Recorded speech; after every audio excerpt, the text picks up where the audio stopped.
everyone, it's Kim. And Robert, and we're bringing you another special Patreon sneak peek.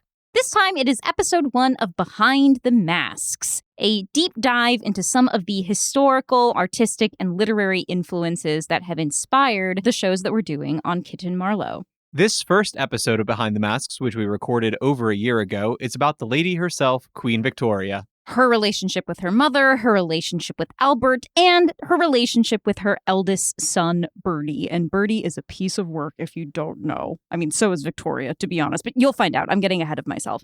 If you enjoy this, Behind the Masks and much more are available through our Patreon. Yes, at the $5 tier, where you can listen to part 2 of our Queen Victoria episode, as well as 27 other episodes that we've done so far, covering topics ranging from the birth of the serial killer, queer Victorian literature, vampires, werewolves, drugs.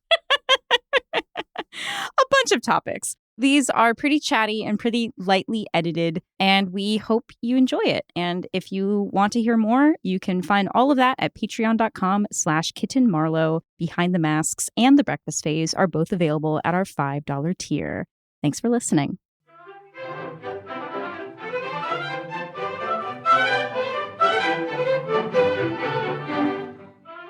Hello, everyone, and welcome to the very first episode of Behind the Masks. I'm Kim. And I'm Robert. And Robert, what is this? What are we doing here? That is a good question. This is our behind the scenes podcast, but it's not just behind the scenes of our main show. It's also behind the scenes of the planning for the game we run and just talking about all the sorts of fact and fictional inspirations for the games we run. Yeah. So let me give you a little peek into our personal lives. Not all of our personal lives, but one specific facet of Robert and mine's personal life. What you're about to hear on Behind the Masks is a lot of what Robert and I do all the time. We love to just sit around for hours and talk history with each other or talk about like books and films and arts and things that are inspiring stuff that we're working on. We just love chatting about stuff, and not always in the most coherent, organized fashion.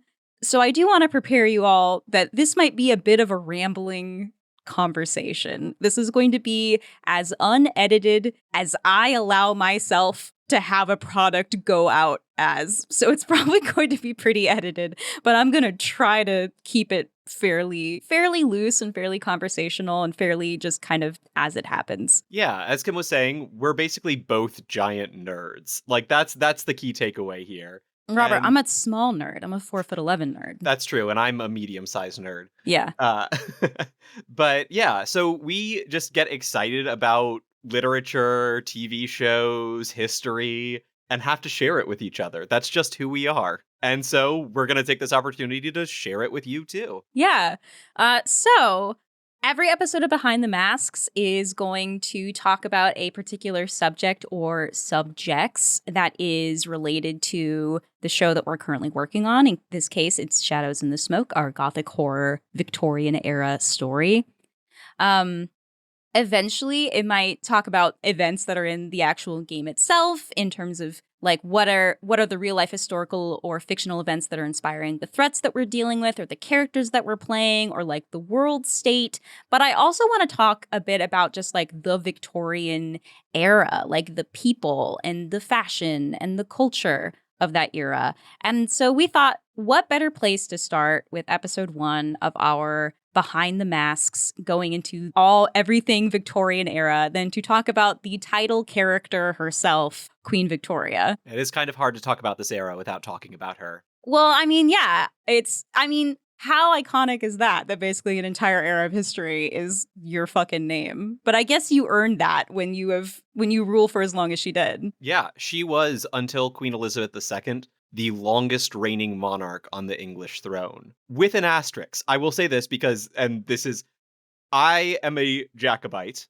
I respect the Scottish throne. James Francis Edward Stuart, who would have been James III if not for the Glorious Revolution, would have technically had a longer reign than Queen Victoria. But the Old Pretender doesn't count, so So until Elizabeth II, Queen Victoria had the longest reign at almost 64 years on the throne. It's huge. It's wild how long she reigned. She's also another 4'11" icon. It's me, Queen Victoria, Ms. Dolly Parton. Danny Incredible. DeVito. Danny DeVito. Another 4'11" diva. We love him. Robert and I did our own separate research for Behind the Mask, so I'm not totally sure what it is he's going to talk about. He doesn't totally know what it is I'm going to talk about. It's not going to be in a like Robert gives a presentation, I give a presentation. We're just kind of gonna get into it, I suppose. So I think the first thing that I want to talk about with Queen Victoria is the kind of state of the British monarchy and the state of the British aristocracy prior to her assuming the throne, because it was kind of a period of like scandal. There were a lot of rakes were sitting the British throne. Yeah. So Queen Victoria is the last reigning monarch of the Hanover dynasty, which most people know as the Four Georges.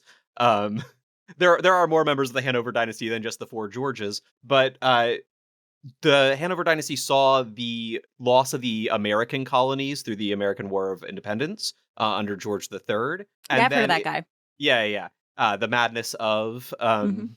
and then his son, George IV, had a somewhat short reign as he ascended the throne fairly late in life. And it was a reign that was mired by scandal. He was seen by the British public as horribly frivolous. He spent money like it was water. He had a terrible relationship with his wife, which turned the British public against him. He actually didn't allow his wife to attend his coronation. Why? He and his wife disliked each other so much. It was purely a political marriage. And not only that, that political marriage did not result in any children that outlived him. Well, yeah, he had one daughter, but she died.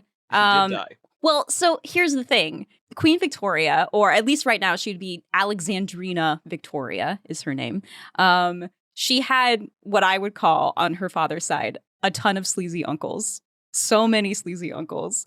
And as such, she had very few cousins. Well, I'm sure she actually had so many cousins, but she had no one who was legitimate. Yeah, a lot of illegitimate cousins. Yeah, which then led to the circumstances of her sitting the throne, because like there was kind of no one left because George IV, notable womanizer, passed away, and then the crown went to George IV's younger brother, William IV. Yeah, William IV, while his reign was actually seen somewhat steady compared to its predecessors, he had a scandalous youth before he ascended the throne. He basically was sleeping all over Europe and spending the little bit of money that his father was giving him to the point where he started seeking out rich heiresses to marry just so that he could spend more money, because he never expected to ascend the throne. He was the third son of the reigning king. Like, he just expected to be able to live his life the way he wanted to. But when he did get married, apparently he and his wife were very much in love, and he had no affairs after getting married. Yeah, which is like, I think that's really sweet. So good for you. Yeah, good for you, William. He had kind of like a slutty era, and then he locked it down. Good for him. Don't we all? But yeah. But he also did not have any children. So there was kind of a rush amongst the surviving members of the family to try and pop out an heir as soon as possible. And no one did. And no one did. The only surviving child of that group was Victoria, and she was, as a woman, considered less desirable as an heir. Well, yeah, and also her father died when Victoria was only 8 months old, so like basically not a presence at all. She was largely raised by her mother. So let's start getting into that story. As we just said, with all of Victoria's sleazy, wicked uncles, but it wasn't just them. It was like the whole aristocracy had this reputation for hedonism and carelessness. The middle classes were rebelling against that. So there was this rise of this very evangelical Christianity, these quote unquote new Puritans that were like on the rise and being like, we need to now have a very like staunch, pious, strict, stern, like behavior amongst the aristocracy. And so Queen Victoria, the future Queen Victoria, was very much brought up with that notion of like, we have to be better than our wicked uncles, right? Which was not fair for like the young queen. You know, we have this image in our head of Queen Victoria of her being this very stern, this very matronly, grandmotherly, which is very ironic. We will get into that later. A quote that's attributed to her that I don't think ever actually happened was, quote, "We are not amused." Many people think that's a Queen Victoria quote. I don't think it is. Don't get me wrong. Girl loved the royal we. She used it all the time, but I don't think she ever actually said "we are not amused." But anyway, she has this image that we all have in our head of her being this very like moral center, super stern. She was that, but also like in her youth, like prior to Albert dying, she really was this like extroverted, kind of in her own way, hedonistic figure. Like she loved dancing, she loved parties, she loved going to the theater. She was a wonderful artist. I don't know if you knew that, Robert. I didn't know that. No. She drew beautiful portraits of like all of her children and like her life. She was this young woman who was like full of life, but she was being raised in this environment of like fucking none of that. We must be stern. We must be moral. You must be this like pious future queen because we need to like drag morality back up into the aristocracy, right? The nobles have gotten too hedonistic. So Queen Victoria was the heir apparent. I think William IV started sitting the throne when Victoria was about like 10 or 11. So basically she was raised with the understanding that she would one day be queen unless, you know, William IV popped out an heir. And her mother, Duchess Victoria, heretofore referred to as her mother or the Duchess, because I can't have two people named Victoria in the same thing. Everyone in this family has like 10 names. Yeah.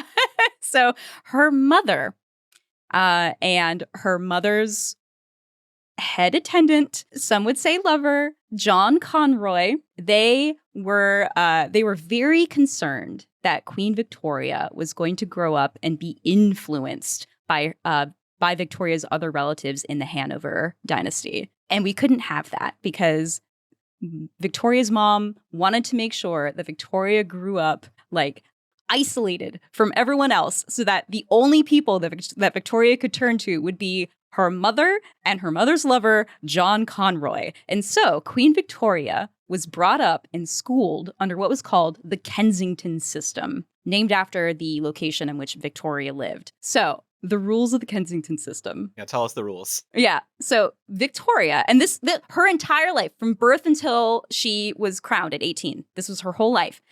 She was never allowed to be apart from her mother, her tutor, or her governesses. She slept in the same bedroom as her mother. And this lasted until she was 18. Until she was 18. Okay, fun. They did not sleep in the same bed. They had two different beds, but it was the same room. And she was isolated from children. She couldn't play with anybody. She was only allowed to play with two playmates, her half-sister, the Princess Theodora, and John Conroy's daughter. Okay.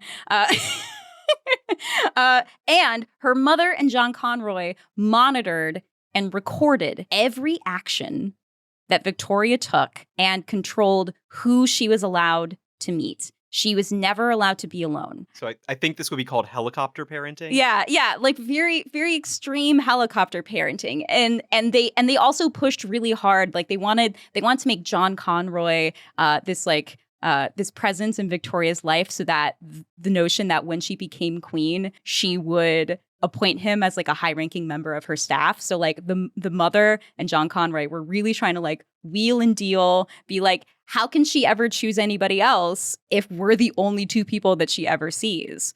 How'd that work out? It worked really badly. It was disastrous for the Duchess and John Conroy.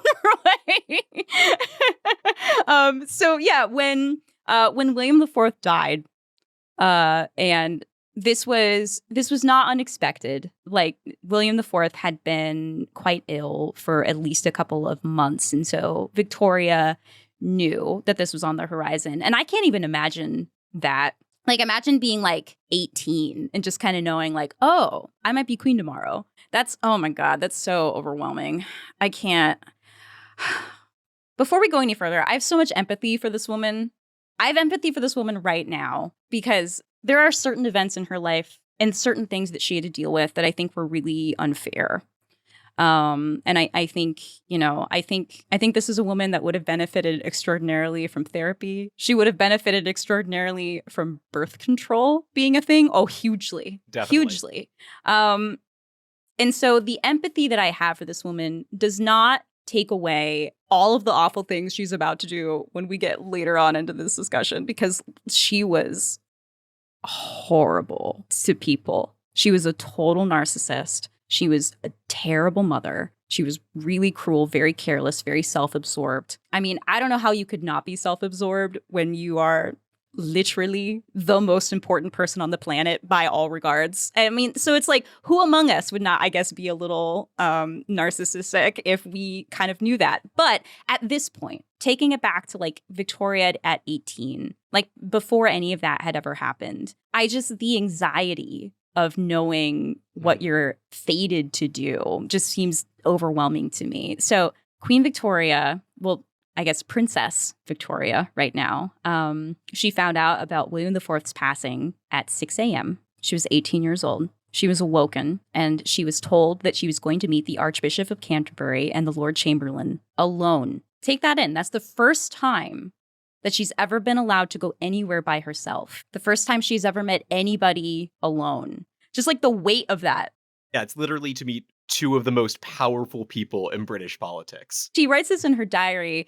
Queen Victoria kept incredible journals of her entire life. And I think by the end of her life, there were like 122 volumes of her life.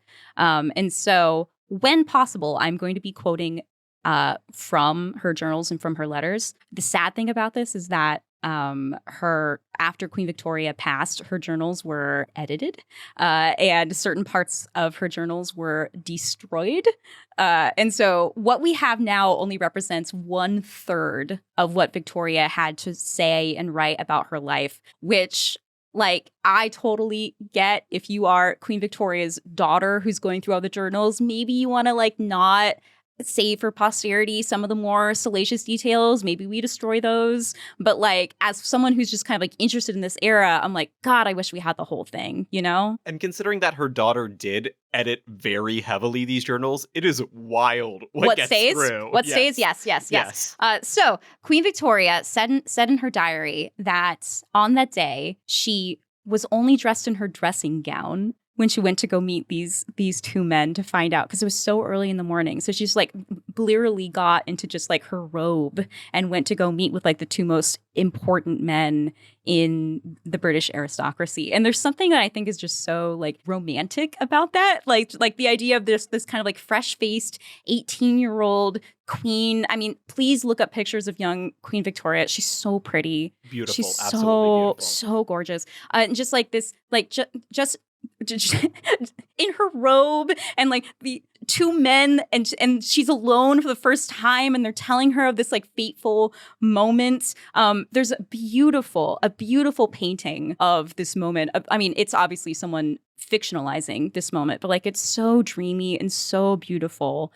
And I just think that that's such a contrast to the like sick, dying old king, and then we have this like fresh 18-year-old, like, you know, bare face, just in her robe, and just like all this possibility that was kind of like hovering around Victoria in this moment. And she took her duties really seriously. She said, quote, "I am very young, and perhaps in many, though not in all things, inexperienced. But I am sure that very few have more real goodwill and more real desire to do what is fit and right than I have." We love. And what's wild to me is that she did not get like an easy time being queen at first. Within the first 2 years of her reign, the British Empire was fighting the First Opium War, the Anglo-Afghan War, and the seizing of Natal, which was the first conflict between the British and the Boers. Those 3 battles, or 3 wars, set up 4 of the major conflicts that would continue through her reign. Oh, wait, can I tell you one thing about the first thing that she did when she got to the crown? Speaking of the Kensington system, her first 2 requests, she wanted to move her bed out of her mother's bedroom. Reasonable. 1,000%. Absolutely. And she told John Conroy that he was to never speak to her or see her ever again. That's, so that just shows you, parents out there, if you cling too tightly, the kids are going to rebel. They're not going to make you their ministers or their advisors. They're going to kick you out. Yeah, and then when she got married, she then and we will get into the courtship momentarily. But speaking of her mother, when she got married, literally right after her wedding, she shook hands with her mother and then evicted her from the palace. Oh, yeah. Yeah. But yeah, so her early reign, her first prime minister was Melbourne. I think that's his name. Yes. Lord Melbourne, a man who is riddled with sexual scandal. But I like to think there isn't a ton of evidence for this, but he had a very kind of fatherly relationship with the young Victoria. He adored her. He was also famously a bit of a rake, and they would meet together and talk for hours. And it's alleged that he shared many, many salacious stories of his escapades, of his many affairs with the young Victoria. And I love that for her. I love that she was so hungry for all the details. Just gossiping with the prime minister. Yeah, about all of his sexual scandals, of which there were many. Oh, yeah. See, everything that interests me about Queen Victoria is mostly her personal life. No, and I'm letting you run this one for that because that is the interesting stuff. I'll just pop in with historical footnotes. She was either the 5th or the 7th queen to sit on the throne of England, depending on whether you count the Empress Matilda and Lady Jane Grey. Do you count them? I do. Definitely Okay. Empress Matilda. Fantastic. Jane Grey, she's the one that only was queen for a day? Yeah, and then was executed. Oh, boo for her. Yeah, well, that's the Tudors for you. They did love chopping off heads, didn't they? But yeah, so Victoria and her mother did not get along, as we've established. She hated her mother. And she really wanted her mother out of the house.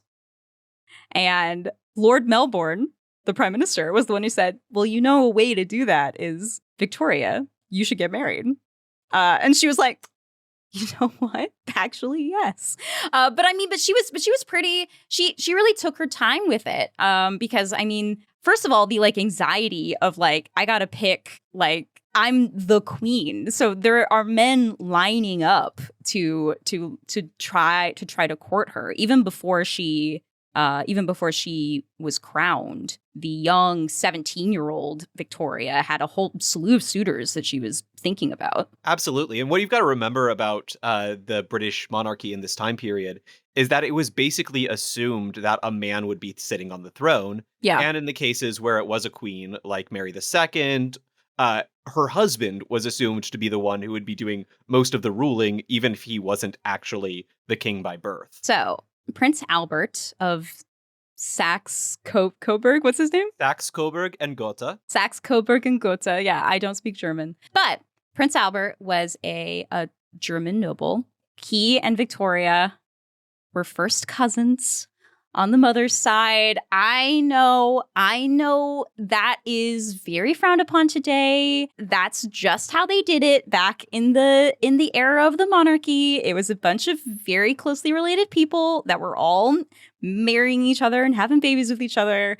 It is what it is. We can acknowledge that and also say that I truly believe that the romance of Victoria and Albert is one of the great love stories of history. Absolutely. However, King William IV did not like the suitor of Albert of Saxe-Coburg and Gotha because it was from the mother's side. And so William IV wanted to put forward his own suitor.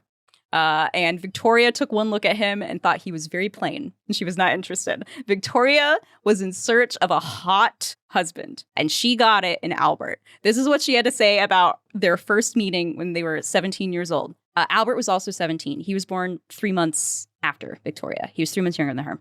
She said, Albert is extremely handsome. His hair is about the same color as mine. Girl, I wonder why. But she continues. His eyes are large and blue, and he has a beautiful nose and a very sweet mouth with fine teeth. But the charm of his countenance is his expression, which is most delightful. So like she like just this like fairy tale prince of a guy, and like he was super handsome. I encourage you to look up pictures of young Prince Albert. Beautiful, beautiful couple, this absolute storybook couple. And so to her uncle Leopold, who was in Germany, who had arranged the match, Albert was his nephew. She said, I thank you for the prospect of great happiness you have contributed to give me in the person of dear Albert. He possesses every quality that could be desired to render me perfectly happy. He is so sensible, so kind, and so good, and so amiable too. He has, besides, the most pleasing and delightful exterior and appearance you can possibly see. I love how that goes from, oh, he's so sweet, he's so loving, also, boy is hot. Boy is hot. No, I know, it's true, it's true. So they met when they were 17, and it was love at first sight for Victoria, and I believe for Albert as well. Like they were so devoted to each other. And when they met again, when they were 19, this is what Victoria had to say. This was 5 days before Victoria proposed. Because obviously, it's the Queen of England. So he can't propose because he's of a lower station than her. So she had to propose. I love that. Very feminist. This is what she had to say when she beheld Albert. They were 19, 5 days before she proposed. It is with some emotion that I beheld Albert, who is beautiful. Such beautiful eyes, an exquisite nose, and such a pretty mouth with delicate mustachios. She loves this man so much. Oh, and then what? No, you go. I just, delicate mustache is delicate like a mustache. very, very specific description. It is, but look at him. He has a delicate mustache. And so she proposed. He said yes. They kissed for the very first time. Oh my God. Oh, these two. I'm obsessed with these two. And I think while we're talking about their courtship, their marriage actually established a pretty big tradition. They were the ones to popularize the white wedding dress. I was going to say that. She wore a white wedding gown. Because ordinarily, if you were getting married up until that point, you just wore your best dress, regardless of color. And she wanted a white wedding gown. But yeah, what she wrote in her diary after she proposed and he said yes, she said, "Oh, to feel I was and am loved by such an angel as Albert was too great a delight to describe. He is perfection, perfection in every way. I told him I was quite unworthy of him."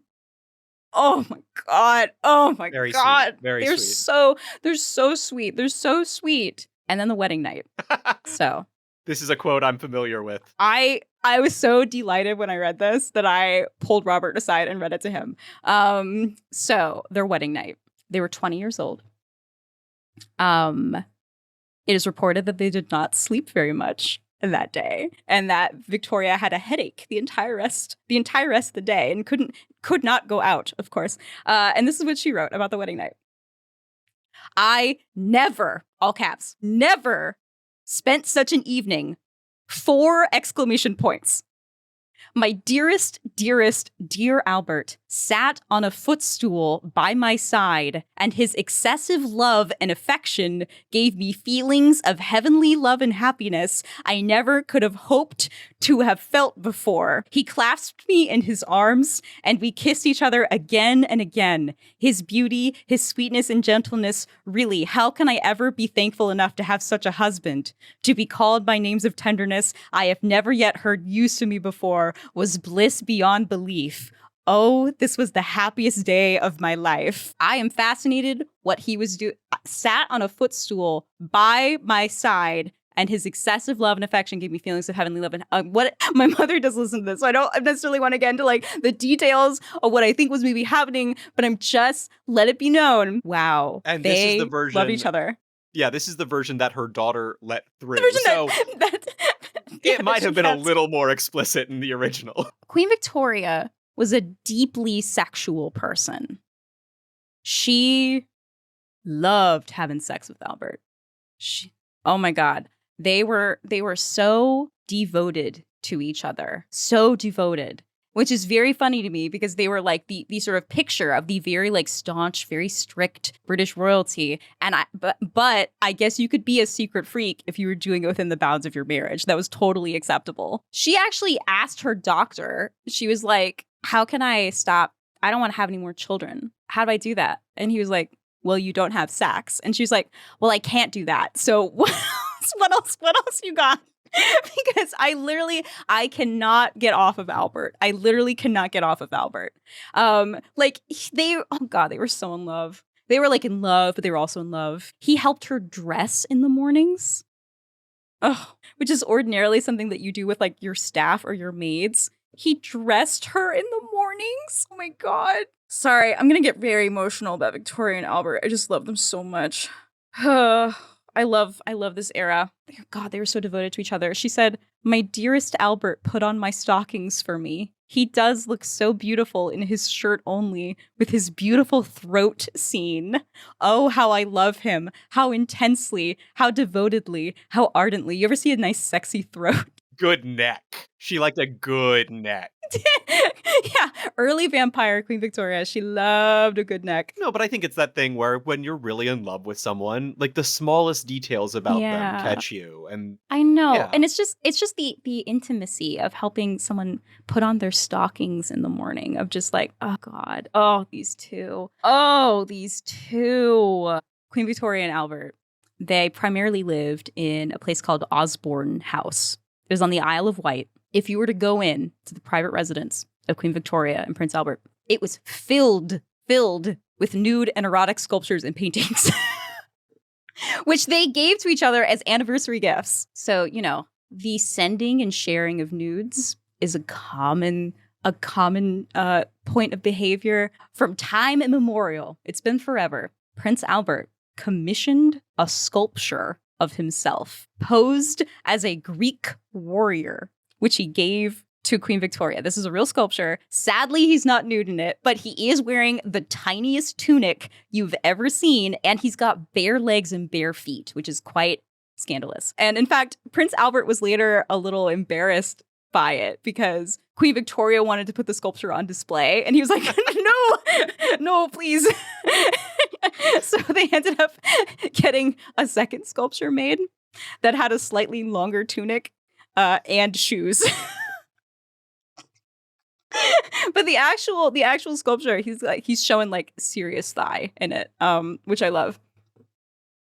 Prince Albert also gave the country of Great Britain so many things. Shout out to the Christmas tree.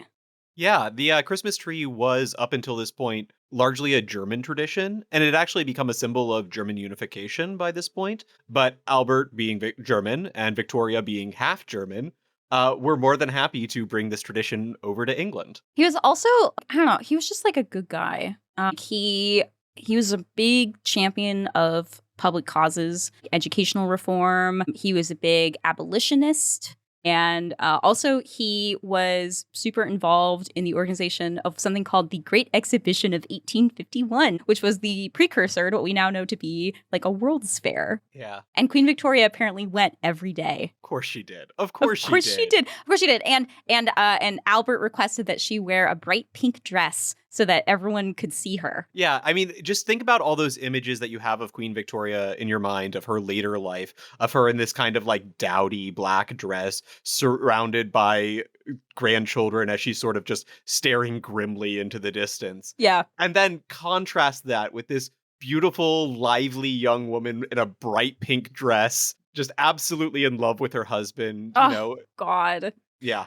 They loved each other. But that's not to say that there wasn't tension within the marriage, because so Queen Victoria became pregnant about like less than 3 months after she got married.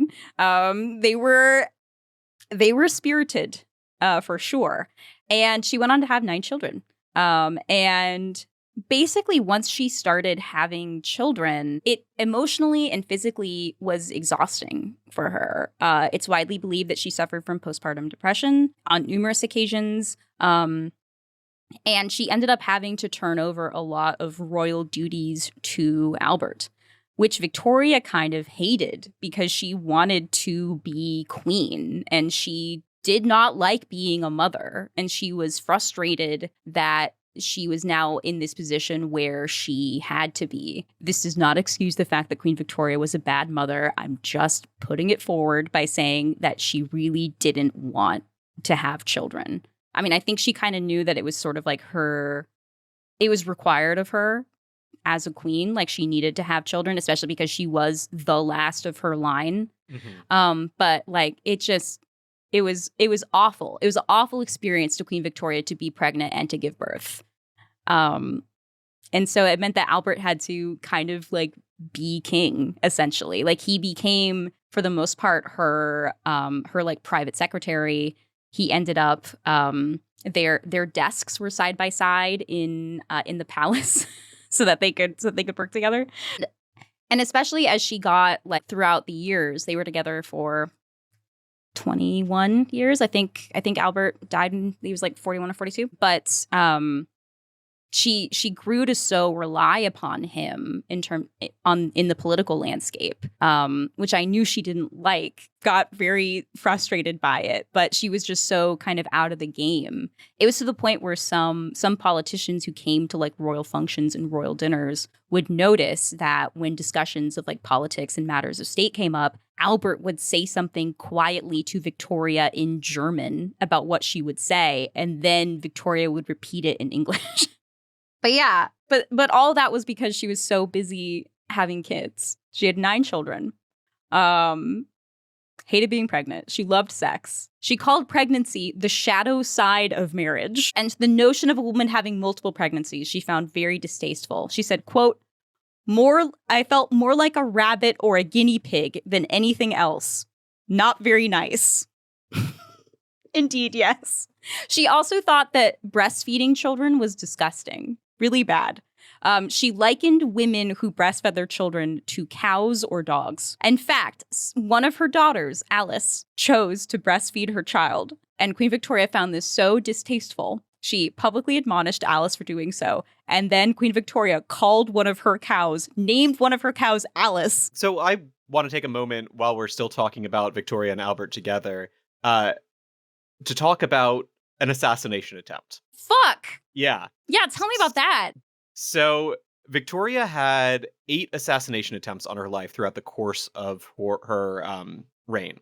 There's only a couple I want to focus on, because most of them weren't even really assassination attempts so much as they were political theater. That people would shoot at her with guns that were just loaded with gunpowder and paper or tobacco or some other form of wadding and no actual bullets. But I want to talk about the second assassination on her life, which happened in 1842. Albert and Victoria were riding in a carriage when Albert saw a man that he called a little, swarthy, ill-looking rascal. This is John Francis, lined up, shot at them. The gun did not go off. He ran away, and the next evening, he was spotted near their route, and Victoria volunteered herself as bait I love this for in order her. to catch this man. So they ran right by on its usual route with her visibly in it, and when he jumps out to try and shoot her, plainclothes officers and soldiers who were in the area surround, swarm, and capture this man. Francis does get sentenced to death by execution, but he actually did not get executed and was transported or sent to a penal colony to work off his crime. Iconic. Let's talk about the heir to the throne. This was Queen Victoria's second child. His name was Albert. He will heretofore be referred to as Bertie, so that we can keep the children, the children and the father separate. But he was named after his father. He would later go on to be the monarch known as Edward VII. And he was the first boy. Queen Victoria was very excited. And there was this pressure, I think, to be the new Albert. Mm-hmm. Like, she wanted this boy, her first son, that she named after her angel, the most important man in her life. He needed to be Albert. He needed to be as good as Albert. He needed to be as handsome as Albert. So there was all this expectation placed upon this baby. And then the baby was born, and it unfortunately looked just like Victoria, which Victoria hated. She said of this child, "Handsome, I cannot think him, with that painfully small and narrow head, those immense features, and total want of chin. I beg you to please look at a picture of Queen Victoria from the side and wonder whose total want of chin that child may be inherited. I would not say that Queen Victoria is a particularly chinful lady." I think she had in her head that this baby has to be the new Albert, has to be as handsome as Albert. And she was looking at this baby who has all of her features. And then she was remarking about how ugly he is. And I'm like, God, that's awful. What that belies a horrible sense of self-image that makes me really sad to think about. Like she would comment on this baby's like big bulging eyes that, you know, I think we could also attribute to Queen Victoria, possibly. Yeah, She had kind of an eye thing going on. And she was so harsh on this baby, like immediately, just because he dared to not look like Albert. Like the baby was 18 months and she wrote in her diary, "I do not think him worthy of being called Albert yet." Oof. Yeah, awful. Awful. And then he grew up and came to not only not resemble Albert at all in terms of looks, but did not resemble Albert at all in regards to behavior. The young heir was famously known to be a rake and a hedonist. He was a party boy, very a la Victoria's wicked uncles. And he just got this reputation of being like this total gambler. He loved to smoke, which Victoria made, which she like forbade it to happen in the palace. And so he was always like trying to find opportunities to smoke. Albert banned gambling in Buckingham Palace because of Bertie. Albert also rationed the wine. They also locked certain doors in Buckingham Palace in order to prevent Bertie from sneaking out to go places. Like, I mean, yeah, this was like a lot of teen rebellion, right? But it's just like, and I will admit, like, Victoria was like a famously strict mother. Like, she was so harsh to her children. Albert really was like the warmer, more parental figure. And in fact, in many letters, like admonished Victoria for being so cruel to the children. Like he expressed multiple times that, you know, like, they're never gonna love you if you keep like scolding them, basically. Like she just didn't know how to be a mom. And I don't know how much of that is like the postpartum depression, how much of that is her frustration at like not being able to be queen while she is being a mother, how much of that is like a very poor example laid by her own mother. There's a lot at play here. Yeah, absolutely. Yeah, and it does not excuse how awful Queen Victoria was to any of her children, but it does maybe provide context. Like as someone who also like is like child free, like I feel for her. I do very much. Another assassination attempt I really want to talk about was the 5th assassination attempt. Okay, and this happened in 1850, so it's about 10 years into her reign and her marriage with Albert. She is at a public gathering outside Cambridge House with 3 of her children, and Robert Pate, who was a retired British Army officer, pushes his way through the crowd and with his cane hits Queen Victoria in the head. No. And this left her with a scar. It was such a savage beating. He then gets arrested and sent to the penal colony of Tasmania. But this was the closest that an assassin ever got to actually killing Queen Victoria. Wow. Yeah, she had like several attempts on her life, right? Like I think it was in like the 2 digits worth of assassination attempts. Almost. It was 8. 8 Wow. total. Wow. Yep. Well, there's going to be one more in the between. Or 5 more, depending on how long we run. Yeah, there's at least one more, maybe more if we keep going. Let's talk about the heir. Let's talk about the affair. Let's talk about the actress. So Bertie was 19 and he was training in the army, as you do if you were a young nobleman, especially an heir. And Victoria and Albert found out that Bertie had been involved with an actress named Nellie Clifton.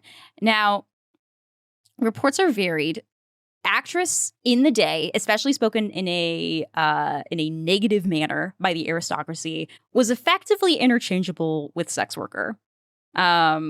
So it is unclear as to the exact profession of Ms. Clifton. It could have been both, but needless to say, she was a quote unquote woman of easy virtue, I suppose, or a jolly girl.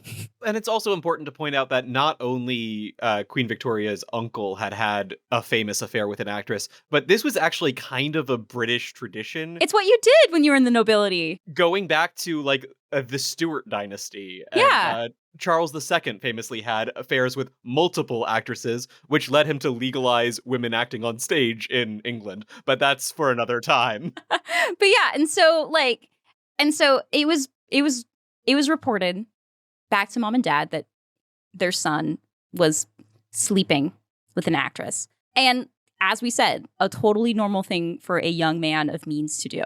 And the response from Victoria and Albert was blown so out of proportion. They acted like this young man had ruined his life. And I think it was just that, like, I don't even know why. Like, I think it was just like, to them, it was just unthinkable to like have sex outside of marriage. The heir was at the time engaged. He was not yet wed, but he was promised to a young princess, Alexandra. And I think just like they couldn't even fathom how you could be so morally decrepit. I think just because they were so fucking into each other. But Albert wrote this huge long letter to his son, lamenting his quote unquote fall. He called what Bertie had done the deepest pain I have yet felt in this life. Whew, that is a tough thing to hear from your parent. But it wasn't just like the shame-ridden letter. Prince Albert also went to Ireland to go talk to / scold his son for the events with the actress. They famously had this very long walk in Ireland in the rain. Like, they walked for like 3 hours of Albert just like chewing out his son. The rain will become important. The birdie of it all will become important. So they had this huge long talk, and then Prince Albert came back to London and then basically immediately fell ill and was actively dying. It is unclear, even to this day, exactly what befell Albert. Some people think it was like typhoid. Some people think it was some sort of like gastrointestinal thing. No one is quite sure. But basically, 3 weeks after meeting with Bertie in Ireland, Albert died.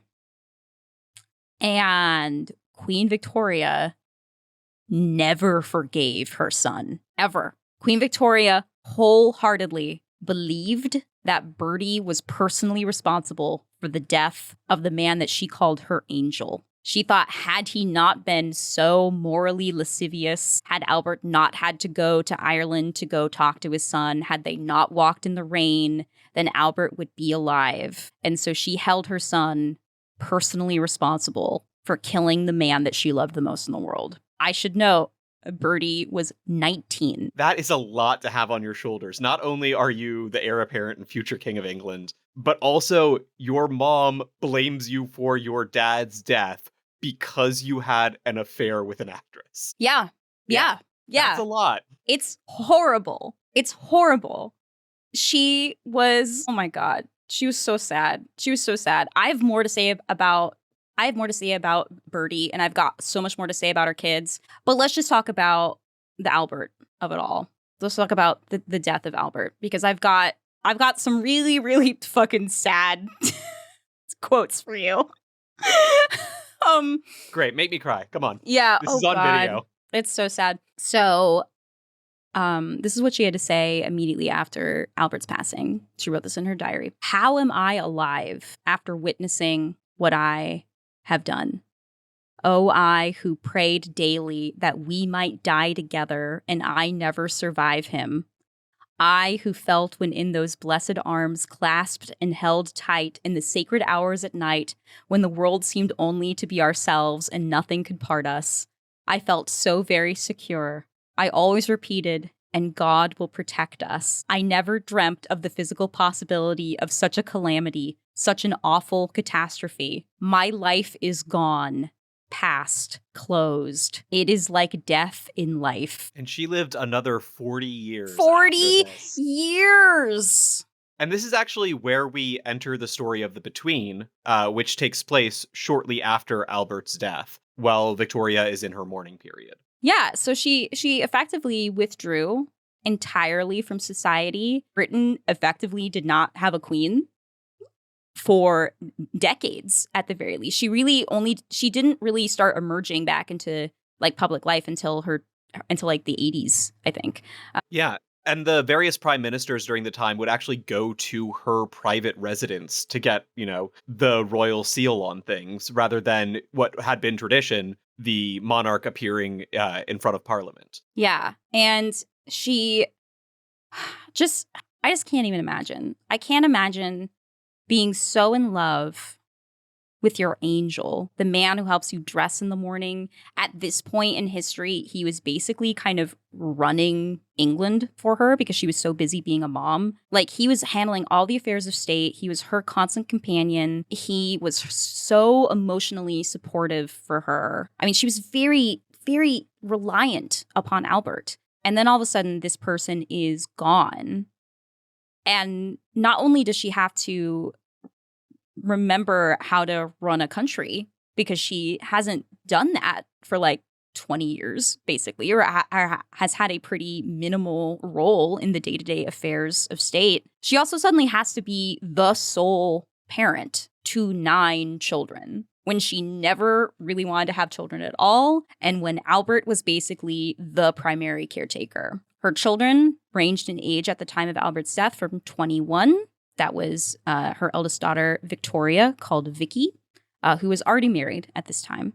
And then the youngest at the time of Albert's passing was Beatrice, or Baby, who was 4 years old. I haven't told you this part. I was saving it. The night that Albert died, a grief-stricken Victoria asked for the youngest child, Baby, to be brought into Victoria's room. She wrapped Baby in Albert's nightshirt and then held her as Victoria slept, like clutching this 4-year-old dressed in the clothes of your just deceased husband. Can you imagine? Like, that sentence alone feels like a gothic horror story in and of itself, both for Victoria and for that poor child. Absolutely.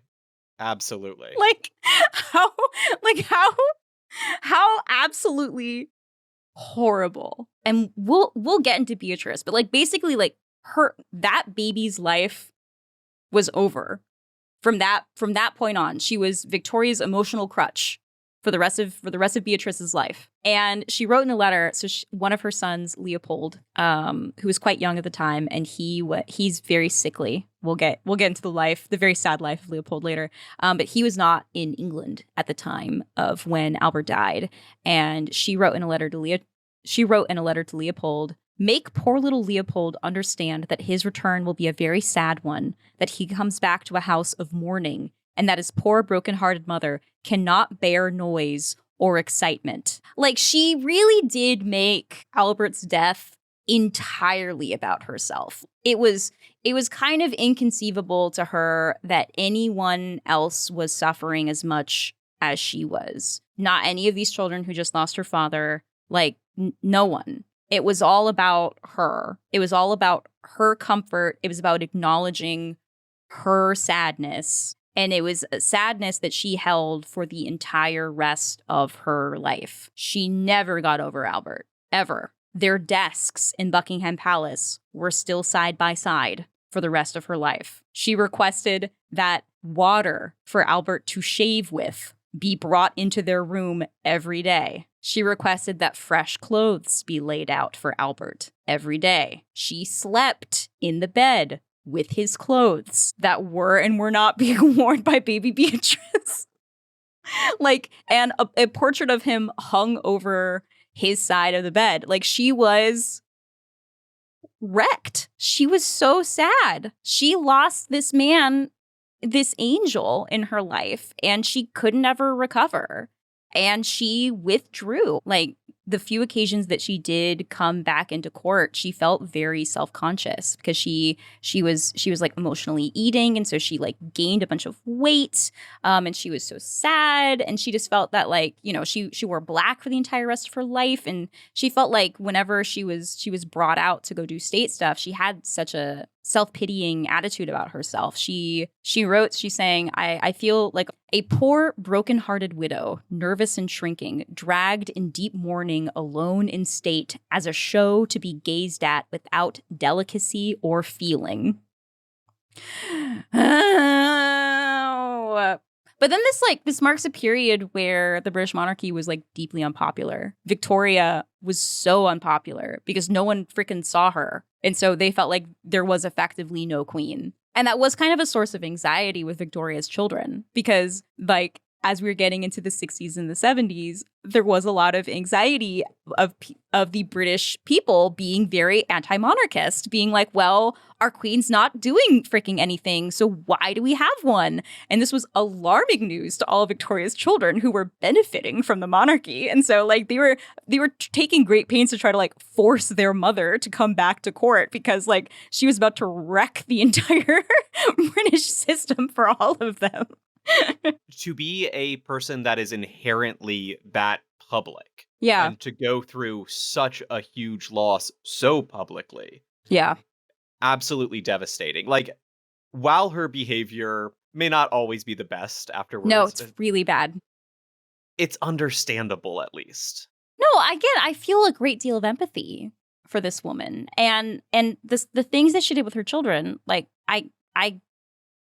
boy, I get it, but like I can't excuse it, you know? Like the idea of holding your 19-year-old son personally responsible for the death of your husband, that's a little outrageous. And she like, they hated each other. They had such a contentious relationship. And she never gave Bertie like a official position. He never had any official duties for his entire life because Victoria wouldn't let him have any. So like he was nothing, and then he was king like for 10 years, very late in his life.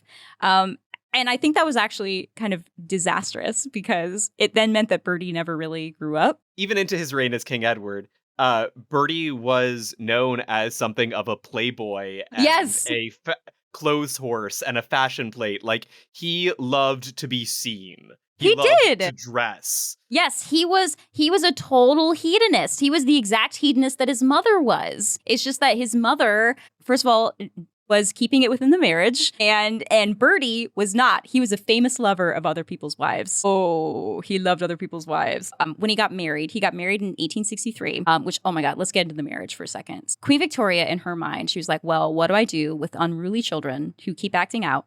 I'll get them married. Obviously. So she arranged for a marriage to Princess Alexandra in 1863, but they were engaged shortly before Prince Albert died.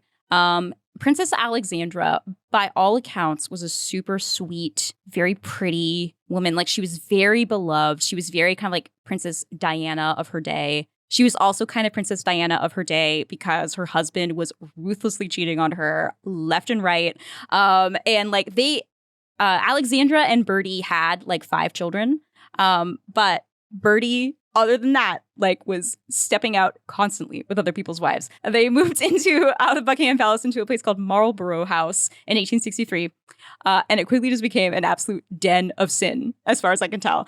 In fact, like there's a whole name for it. They call like the Marlborough House set was the name for like these sort of like wealthy hedonist aristocrats of that day because they were all like loafing around Bertie's house.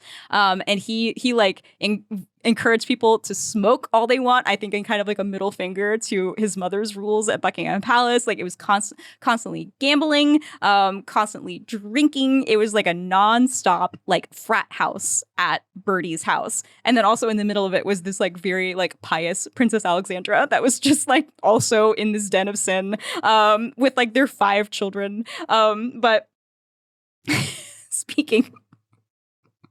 Speaking of Bertie being a womanizer, so Bertie traveled a lot. He did a lot of like what we kind of consider to be like modern day royal things in terms of like going to India and like going to other countries and like shaking hands and like he was actually somewhat well liked, at least in comparison to Queen Victoria, because he was considered rather charismatic as a young prince. But he frequented France. He frequented specifically French brothels, and he commissioned a chair to be made that allowed him to have sex with 2 women simultaneously. It's kind of like a bunk bed situation. I encourage you to look up Prince Bertie love chair. It's called the Siege d'Amour. And it's really like a bunk bed situation. There's like places for people to put their feet. It's difficult. Oh, that's horrifying looking. It looks like something between a dentist chair and a gynecologist's table, but made for a royal. There are stirrups involved. So yeah, he had that made for him. 3 exist nowadays. Incredible. And then, amidst all of this was the poor Princess Alexandra. Like, their marriage was difficult from the beginning. Their wedding was tragic. So they were married in 1863. This was 2 years after Prince Albert died. This was also like the first time that Queen Victoria was going to be present at Westminster. And that basically entirely upstaged the wedding. Completely, because like literally like the bride was walking down the aisle, but all the necks were craned to get a view of Queen Victoria, like in her widow's wear, and all of the wedding portraits of that day. I encourage you to look up the wedding portraits of Bertie and Princess Alexandra because they're haunting. They are literally the happy couple is like pushed off to the side, and in the middle of the frame is Queen Victoria staring up at a bust of Albert, not even acknowledging the people who just got married. Princess Alexandra is all the way off to the side of the portrait. It is so grim. Just imagine at your wedding day, your mother-in-law comes with a sculpture of her dead husband. Yeah. And draws all the focus away from you. I know. It's awful. It's truly awful. And like, it's funny because I think like Queen Victoria, when Albert was still alive, in regards to her children, she didn't want anything to do with her children. Like, I think she wanted them like gone. She wanted them out. She did not want to parent them, did not want to deal with them. I think because it's like she kind of just wanted Albert all to herself. And then once Albert died, Victoria then wants to control everything. Like, she is very hesitant to let her children be married. She has like spies that are spying on them all the time. And I think it's just that like she has this really deep fear of being alone, you know, and she just wants to keep whatever pieces of Albert are left kind of like with her. But she's also like, it's so bad. Like she's so awful to these people who are trying to like move on and get married and have lives because like she still can't let Albert go. Like she is actively antagonistic if anyone is daring to have a good day around her. Like someone will just remark on like the you know, people will laugh at the dinner table and she'll be like, how dare you have any joy in this moment when the light of our family is gone? And it's like, oh my God, Mom, we can be sad, but we do have to like live our lives. We simply must. 40 years of national mourning is a lot. It is. 40 years of your parent forcing you to mourn your other parent's death is a lot. It is. It's so much. And it led to so much resentment of Victoria from her children. And not just her children, like also Princess Alexandra. Like Queen Victoria was really weird about the Princess Alexandra. I think she was very focused on wanting to make sure that Bertie had heirs. And so she really wanted to make sure that Princess Alexandra was like around and present when she was fertile. She literally had Alexandra's doctor report back to Victoria on every detail of her health, including her menstrual cycle. And Victoria would reschedule court balls and state functions if they happened to coincide with Alexandra's periods. Like she did not want Alexandra doing anything other than, I guess, staying at home and waiting to make a baby on the days of her periods. But then she had the audacity to, when Alexandra had children, she then called them, and I quote, miserable, puny children. I can't tell you how these poor, frail little fairies distress me. Rough. So bad. Like Oh my God. Just like the level of vehemence that Victoria held for Bertie's whole family is staggering to me. And she even said, this is, once again, straight from her diaries, about Bertie, the Prince of Wales and the heir to the throne. I often pray he may never survive me, for I know not what would happen. Well, he'll be king for about 10 years, and it'll actually go pretty well. Yeah, he'll actually be pretty popular. More popular than you by most accounts. God, I have so much more about Victoria's children. I have so much more about another romantic figure in Victoria's life. I know you've got a lot to say. I've got a lot about the politics and yeah. So is this a 2-week thing? Yeah. So I just want to do one last thing because we've been talking a lot about her children. One of Queen Victoria's biggest legacies is that she is known as the grandmother of Europe. Yeah. So not only did she have 9 children, she had 34 grandchildren that survived to adulthood. And of those, many of them sat on the royal thrones of Europe. When World War I broke out, the King of England, George V, the King of Germany, Kaiser Wilhelm II, as well as the wife of the Tsar of Russia, this would be Alexandra Fyodorovna, were all her grandchildren. So 3 major power players during that war were her grandchildren. Also, Tsar Nicholas II was related to her, but it was through an earlier ancestor. But not only that, other descendants of hers would go on to sit on the thrones of Norway, Sweden, Denmark, Spain, Romania, and Yugoslavia. She really was the grandmother of the European monarchy. She was. And we're going to talk about that. We're going to talk about her children. Oh God, I've got so much stuff.